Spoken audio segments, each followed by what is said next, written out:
नमस्कार दर्शकों, YouTube के मेरे चैनल में आप सबका स्वागत है। आज मैं वीडियो लेकर आई हूँ मीन लगन व मीन राशि के लिए देवगुरु बृहस्पति का राशि परिवर्तन। देवगुरु बृहस्पति अभी तक मेष में गोचर कर रहे थे और अब 1 मई 2024 से वे वृषभ राशि में गोचर करने वाले हैं।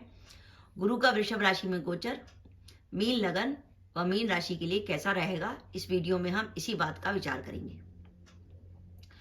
मीन लगन और मीन राशि में अगर बात करें तो देवगुरु बृहस्पति बनते हैं लग्नेश और दशमेश। और अभी लग्नेश और दशमेश गुरु आपके धन भाव में गोचर कर रहे थे और उनकी दृष्टि दशम भाव पर भी थी। और 1 मई 2024 से लग्नेश गुरु जो हैं वो आपके तीसरे भाव में आ जाएंगे, जहां से उनकी दृष्टि आपके भाग्य भाव पर, लाभ भाव पर और सप्तम भाव पर होगी। यानी गुरु का तीसरे भाव में गोचर कुछ नेगेटिव हो सकता है, लेकिन गुरु की दृष्टियां शुभ रहेंगी। गुरु आपके इच्छा पूर्ति के भाव को देखेंगे। गुरु आप जिससे आपकी इच्छाओं की पूर्ति होगी, काम आपके नहीं रुकेंगे।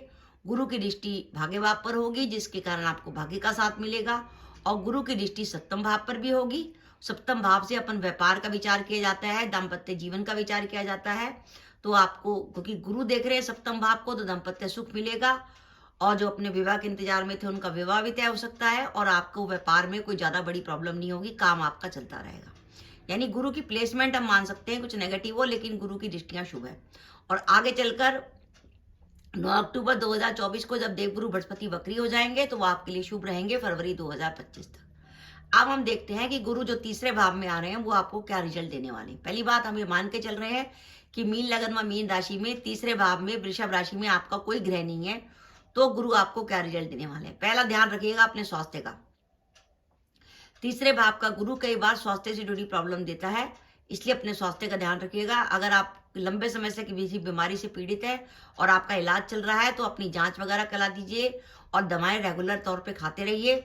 और अगर आपको लगे कि दवाओं से कोई फायदा नहीं हो रहा, तो आप जो दवाएं खा रहे हैं उसमें से हर पत्ते में से एक गोली निकालकर भगवान शंकर के मंदिर में अर्पित करिए। कहते हैं भगवान शंकर, आशुतोष महाराज को जो चीज अर्पित की जाती है वो जल्दी फलीभूत हो जाती है। और साथ ही अपनी दवाएं जो हैं वो ऐसी जगह पर रखिए जहाँ पे आपकी पूजा का जगह है। नॉर्थ ईस्ट में रखिए दवाएं, तो ज़्यादा इफेक्ट करती हैं। इसके अलावा जब आप जिस पानी से दवा खाते हैं उस पानी में 2-3 बूंद गंगा जल की मिला लीजिए, तो वो दवा आपके लिए अमृत हो जाएगी।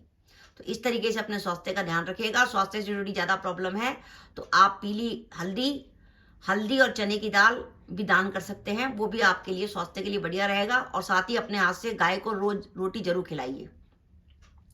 तो ये तो मीन लगन व मीन राशि के जातकों को अपने स्वास्थ्य का ध्यान रखना है, क्योंकि मीन राशि पर इस समय शनि की 7.5 भी चल रही है। दूसरी बात ध्यान रखना है, कार्यस्थल पर किसी प्रकार का विवाद या परेशानी ना हो जाए, क्योंकि जो दशमेश है वो अपने भाव से छठा हो गया। 1 2 3 4 5 6 दशमेश अपने भाव से छठा हुआ है। तो ध्यान रखिए कि आप जो भी नौकरी करते हैं, चाहे सरकारी हो चाहे प्राइवेट हो, कार्यस्थल पर किसी से कोई वाद विवाद ना हो जाए या आपके लिए कोई परेशानी ना खड़े करे।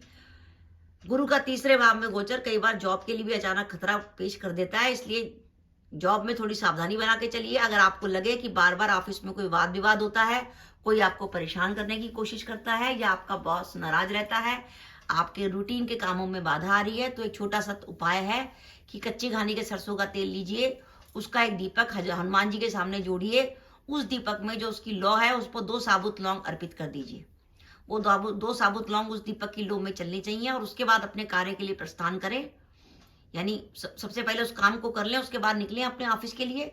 और आप चाहें तो उस समय हनुमान जी को खाली प्रणाम कर सकते हैं, और चाहें तो आप हनुमान चालीसा का पाठ कर सकते हैं या हनुमान जी की आरती भी कर सकते हैं। तो इस तरीके से आपके कार्यों में आने वाली बाधाएं दूर हो जाएंगी। और ध्यान रखिएगा, जॉब को लेकर कोई बहुत बड़ा रिस्क मत लीजिएगा, जॉब बदलने की कोशिश मत करिएगा। जॉब बदलने का अगर विचार हो तो 9 अक्टूबर से फरवरी 2025 के बीच में समय सही रहेगा। व्यापार में अचानक किसी प्रकार की हानि का संकेत मिल सकता है। व्यापार में अचानक कोई हानि की संभावना बन सकती है, इसलिए व्यापार से जुड़े कामों में सावधानी। और सरकार से भय यह है कि अगर आप सरकारी नौकरी में हैं तो आपके खिलाफ कोई चार्जशीट, कोई इंक्वायरी या कोई जांच वगैरह होने की संभावना है, इसलिए सरकार से जुड़े कामों में सावधानी। दाम्पत्य सुख आपको पूरा मिलेगा, क्योंकि गुरु की दृष्टि सप्तम भाव पर है और गुरु की दृष्टि लाभ भाव पर भी है, इसलिए धन से जुड़े मामलों में निराशा नहीं होगी। और जो दंपति संतान प्लान करना चाहते हैं संतान प्लान कर सकते हैं, और जो अपने विवाह के इंतजार में है उनका विवाह भी तय हो सकता है। यह है गुरु का गोचर कि आपके तीसरे भाव में कोई ग्रह नहीं है। अब मान के चलिए आपका मीन लगन व मीन राशि है, तीसरे भाव में कुछ ग्रह बैठे हैं विशेषकर, सूर्य, बुध, गुरु, शुक्र, शनि, अगर ये आपके तीसरे भाव में वृषभ राशि में बैठे हैं तो गुरु के गोचर में आपके लिए अशुभ फलों में कमी आ जाएगी और आपको राहत महसूस होगी। पहले कैसे? मान लीजिए तीसरे भाव में आपका सूर्य बैठा हुआ है और उसके ऊपर गुरु का गोचर हो रहा है, तो वो कैरियर के लिए शुभ संकेत है। अगर आप लंबे समय से आपके प्रमोशन के इंतजार में थे तो प्रमोशन हो सकती है, और साथ ही अगर आप प्रतियोगिता परीक्षा की तैयारी कर रहे थे तो आपकी सरकारी नौकरी की भी संभावना है, और समाज में मान सम्मान प्रतिष्ठा बढ़ेगी। ये तभी निर्भर है जब आपकी कुंडली में वृषभ राशि में सूर्य हो, और बाई चांस आपकी कुंडली में वृषभ राशि में बुध है। ऐसी स्थिति में संपत्ति से जुड़े मामलों में आपको लाभ होगा। अगर आप संपत्ति से जुड़ी कोई डील करते हैं उसमें फायदा होगा। और अगर आपकी कुंडली में लग्नेश गुरु इस आपके तीसरे भाव में बैठे हैं, उन पर अगर गुरु का गोचर होगा तो आपका सेल्फ कॉन्फिडेंस, आत्मविश्वास बढ़ेगा। संतान से जुड़े कामों में फायदा होगा। संतान को लेकर चिंता दूर होगी। संतान का जन्म हो सकता है और घर में मांगलिक कार्य हो सकते हैं। और बाई चांस आपकी कुंडली में यहाँ पर शुक्र बैठे हैं वृषभ राशि के, यानी पराक्रमेश आपका स्वराशि का है, उस पर गुरु का गोचर होता है, तो फाइनेंशियली बहुत बढ़िया रहेगा। आपको धन लाभ हो सकता है। और अगर आपकी उम्र विवाह के योग्य है और आप अपने विवाह के इंतजार में है तो शुक्र पर गुरु का गोचर आपका विवाह करा सकता है। और बाई चांस आपकी कुंडली में शनि महाराज बैठे हैं वृषभ राशि में और उन पर गुरु का गोचर हो रहा है, तो वो कैरियर के लिए शुभ संकेत है, क्योंकि शनि को कारक माना गया है कैरियर का। कर्मा, हमारे कर्मा शरीर से देखे जाते हैं, क्योंकि लाभ पुरुष की कुंडली में दशम भाव और एकादश भाव में शनि की राशि आती है। जो आप क्या काम करेंगे और किस काम से पैसा आएगा इसका विचार शनि से करते हैं। उस पर जब देव गुरु बृहस्पति का गोचर आएगा तो आपको कैरियर में नए अवसर मिलेंगे। लंबे समय से अगर आप अपना कैरियर बदलने के लिए सोच रहे थे तो उसका भी आपको लाभ मिल सकता है। लेकिन ध्यान रखिएगा, अगर आपके यहाँ पर भाग्य भाव तीसरे भाव में मंगल बैठा है, तीसरे भाव में अगर मंगल बैठा है तो वो इस बात का संकेत है कि आप एक भाग्यशाली जातक हैं, तो क्योंकि तीसरे भाव का मंगल आपके भाग्य भाव को देख रहा है, ये आपका भाग्य भाव काफी बली है। लेकिन इस तीसरे भाव के मंगल पर जब गुरु का गोचर होगा तो आप में थोड़ा गुस्सा बढ़ेगा, हर काम में तेजी आएगी, हर काम को आप जल्दी करना चाहेंगे, तो अपने गुस्से पे कंट्रोल रखिएगा। और बाई चांस यहाँ राहु बैठा है तो वो किसी प्रकार की परेशानी, मानसिक भ्रम की स्थिति पैदा कर सकता है। आपको रिश्तों में किसी प्रकार के रिश्तों से दूरी बना सकता है। आपके भाई बंधुओं के संग आपके विवाद या मित्रों के संग विवाद हो सकते हैं, क्योंकि तीसरे भाव से भाई बंधु और मित्रों का विचार किया जाता है। और अगर आपका क्या केतु बैठा है तो आपको अपने रिश्तों से, नजदीक के रिश्तों से और आपकी चीजों से आपको दूरी बढ़ा सकता है। आपके मन में इच्छा होगी कि हर चीज को छोड़ दिया जाए और अकेले में कुछ अध्यात्म की तरफ आपकी रुचि बढ़ेगी। तो दर्शकों, मैंने बताने की कोशिश की कि अगर आपका मीन लगन में मीन राशि है और आपके तीसरे भाव में कोई ग्रह नहीं बैठा तो गुरु का गोचर थोड़ा सा आपके लिए नेगेटिव है।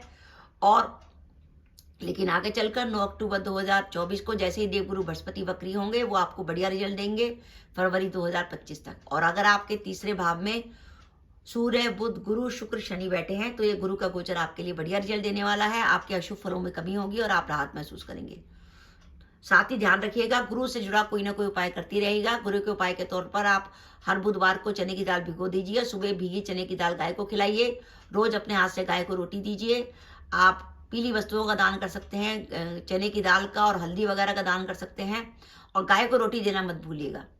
तो दर्शकों, ये मेरा वीडियो था कि मीन लगन व मीन राशि के लिए देवगुरु बृहस्पति का वृषभ राशि में भ्रमण आने वाले 13 महीनों के लिए कैसा रहेगा।